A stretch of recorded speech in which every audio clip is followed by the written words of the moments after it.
Kehidupan rumah tangga selebritas Paula Verhoeven dan Baim Wong kini tengah menjadi sorotan tajam publik. Paula secara mengejutkan mengungkap fakta baru yang memunculkan dugaan bahwa Baim Wong telah melakukan tindakan kekerasan dalam rumah tangga atau KDRT terhadap dirinya. Dugaan ini semakin mencuat setelah persidangan yang berlangsung beberapa waktu lalu. Dalam sidang tersebut, Paula hadir bersama ahli telematika terkenal Abimanyu yang bertindak sebagai saksi kunci. Abimanyu membeberkan bukti penting berupa rekaman CCTV yang dihadirkan di ruang persidangan. Dalam rekaman tersebut, terlihat momen ketika Baim Wong dan Paula terlibat dalam sebuah perselisihan yang memanas. Menurut kesaksian Abimanyu, rekaman itu menunjukkan adanya dugaan kontak fisik yang menyebabkan benturan hingga Paula terpental. Meski demikian, pengungkapan rekaman CCTV ini masih menjadi perdebatan. Untuk memastikan apakah tindakan Baim dapat dikategorikan sebagai KDRT, pengadilan akan menggali lebih dalam dengan menghadirkan pakar hukum dan saksi-saksi lainnya.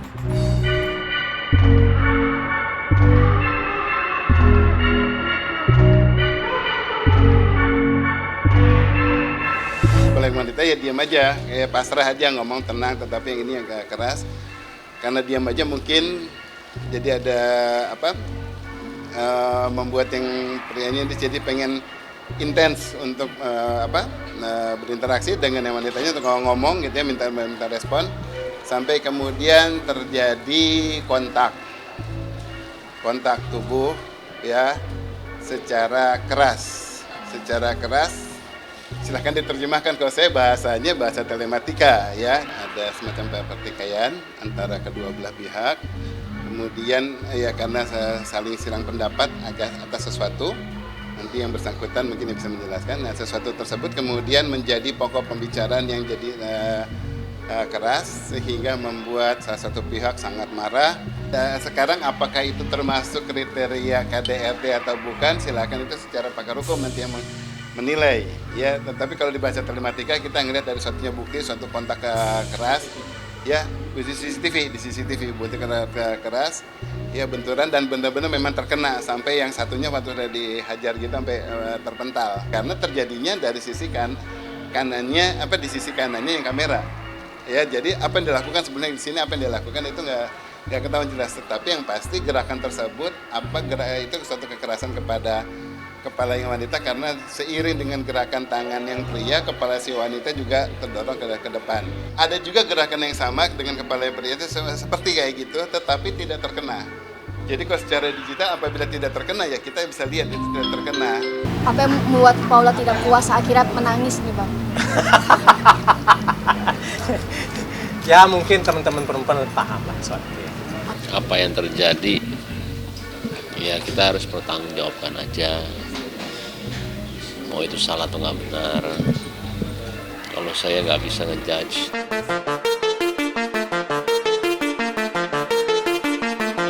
Kasus gugatan rumah tangga antara Baim Wong dan Paula Verhoeven kini memasuki babak baru. Sidang terbaru yang digelar di Pengadilan Agama Jakarta Selatan pada tanggal 26 Februari lalu semakin mempertegas kompleksitas konflik yang tengah mereka hadapi. Meski baik Baim maupun Paula hadir di persidangan tersebut, keduanya memilih menghindar dari sorotan media, meninggalkan banyak pertanyaan di benak publik.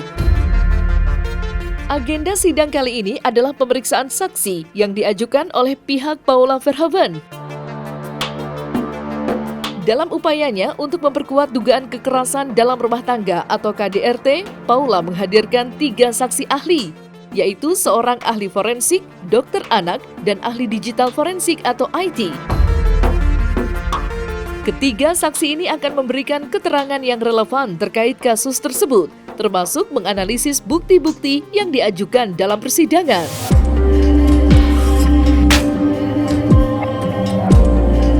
Kenapa ini perlu dihadirkan? Karena gini, terdahulu kan kami sudah katakan bahwa ini kan banyak bukti elektronik kan. Nah, untuk bukti elektronik itu makanya harus diukur secara apakah itu kredibel bukti tersebut, apakah bukti itu adalah mempunyai suatu autentifikasi yang benar gitu kan. Jadi untuk mengukur-ukur itu sih sebenarnya gitu kan.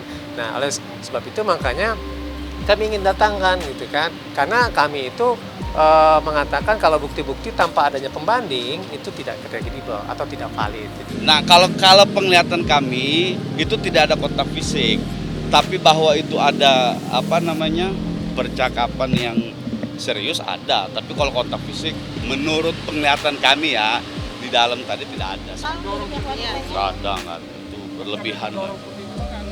Iya, tidak ada kontak fisik. Memang tidak ada kontak fisik.